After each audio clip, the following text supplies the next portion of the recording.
Под нами удивительные природные места, места, ставшие знаменитыми еще со времен Петра Первого. Под нами необычный, уникальный для лесостепной зоны лесной массив, называемый по имени протекающей через него речки Усманским бором. Здравствуйте, друзья!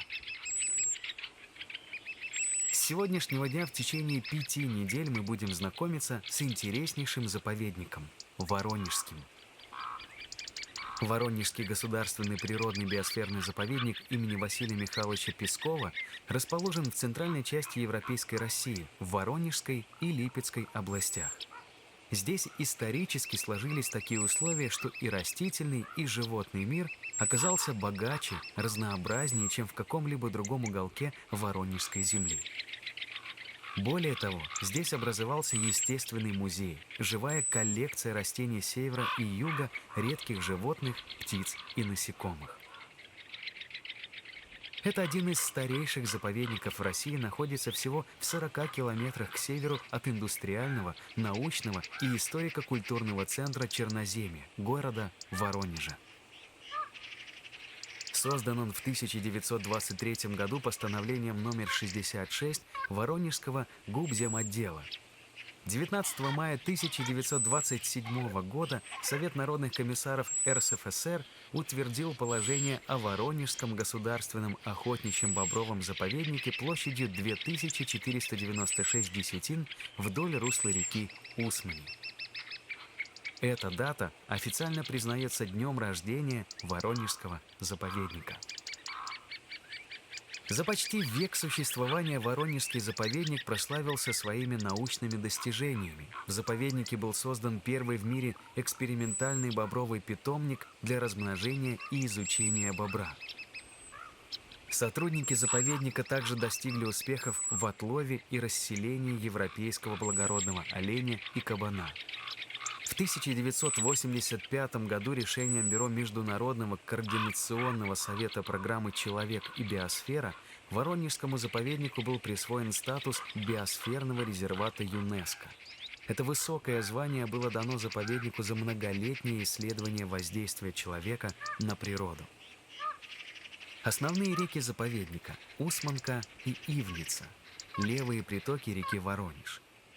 Сама река Воронеж на территорию заповедника заходит совсем ненамного, всего на 4 километра. Русло реки Усманки состоит из нескольких красивейших плесов шириной до 60 метров и глубиной до 4 метров, соединенных узкими протоками-ручьями. Из-за очень незначительного уклона река представляет собой цепочку озер с заболоченными берегами и затонами. В засушливые годы протоки сильно мелеют. А пополняется Усманка в основном за счет атмосферных осадков и весьма неравномерно по сезонам года, больше всего весной.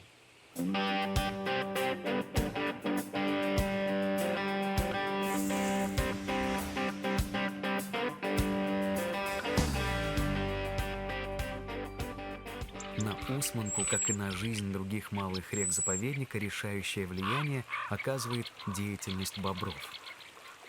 Сегодня трудно представить, что некогда этот известный всем архитектор и преобразователь природы бобр был на грани исчезновения.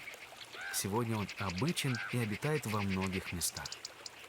Но в начале 20 века ситуация с этим необычным зверем была совершенно другая.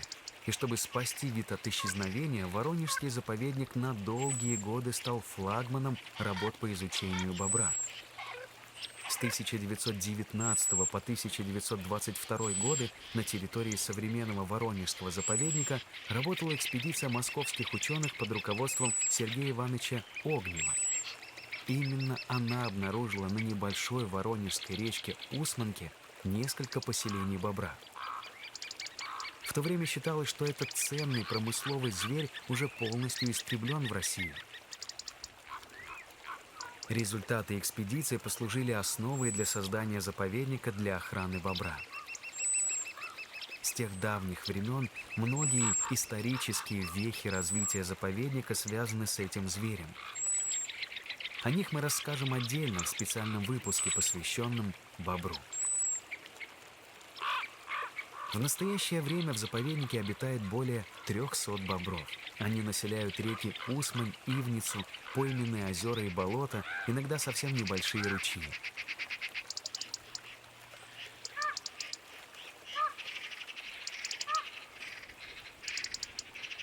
Обилие старовозрастных лесов, в том числе и по берегам заповедных рек, создает благоприятные условия для гнездования различных видов дятлов. Их здесь 7 видов. Перед нами дятел обаятельный во всех отношениях, белоспинный. Повадками и голосом он похож на самого обычного пестрого дятла, но крик у него менее резкий. Он более лесной, чем большой пестрый, и реже залетает в сады и на отдельно стоящие деревья. Предпочитает белоспинный дятел сырые смешанные и лиственные леса.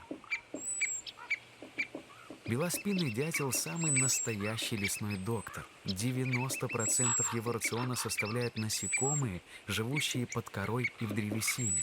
Причем у него не наблюдается резких сезонных изменений состава пищи, как у других его родственников. Пищу белоспинный дятел добывает, долбя древесину усохших трухлявых деревьев и пней. Если дерево серьезно заболело, наш герой долгие часы и даже дни может проводить на заболевшем дереве, кропотливо освобождая его древесину от насекомых ксилофагов. Обилие насекомоядных птиц в лесах, в том числе и дятлов, залог здоровья деревьев. Свой весомый вклад в профилактику древесных болезней привносит и большой пестрый дятел. Зимой этот дятел питается главным образом семенами хвойных деревьев, а в остальные поры года переключается на питание насекомыми, живущими под древесной корой. Каждый год весной дятлы строят, а точнее сказать, выдалбливают в дереве новое дупло для своих птенцов. А вот старые дупла с удовольствием занимают самые разные животные – летучие мыши, сони, мелкие совы, мухоловки, поползни, синицы. В пойме Усманки дятел внимательно осматривает стволы дубов. Широколиственные леса, дубники, липники, кленовники в Воронежском заповеднике распространены на водораздельных склонах.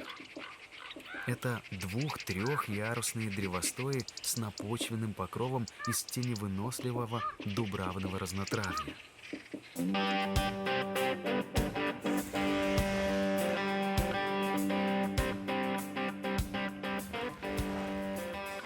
Более половины гнездящихся здесь видов птиц составляют воробьинообразные.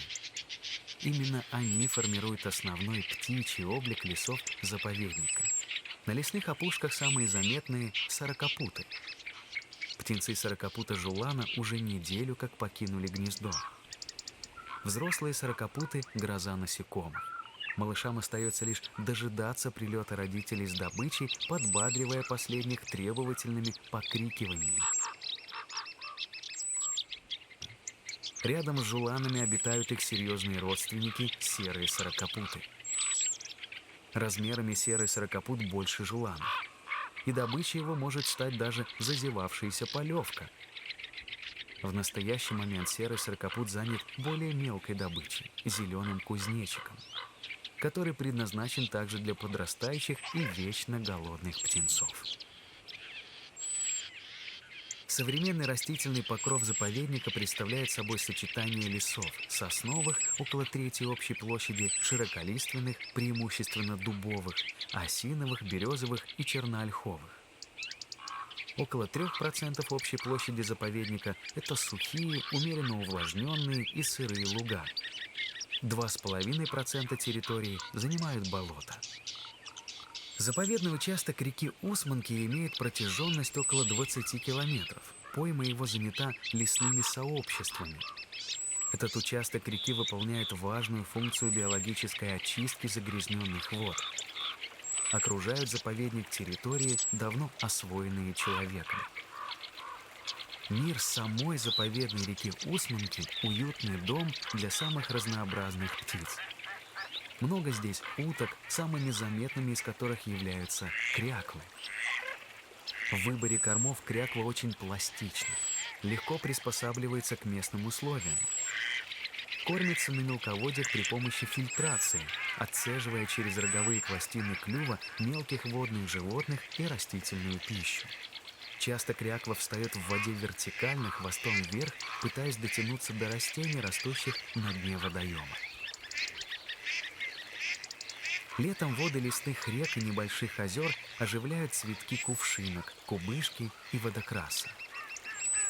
Внешне слабое и беззащитное растение кувшинка на самом деле является мощным водным травянистым цветком, высота которого может достигать 2 метров.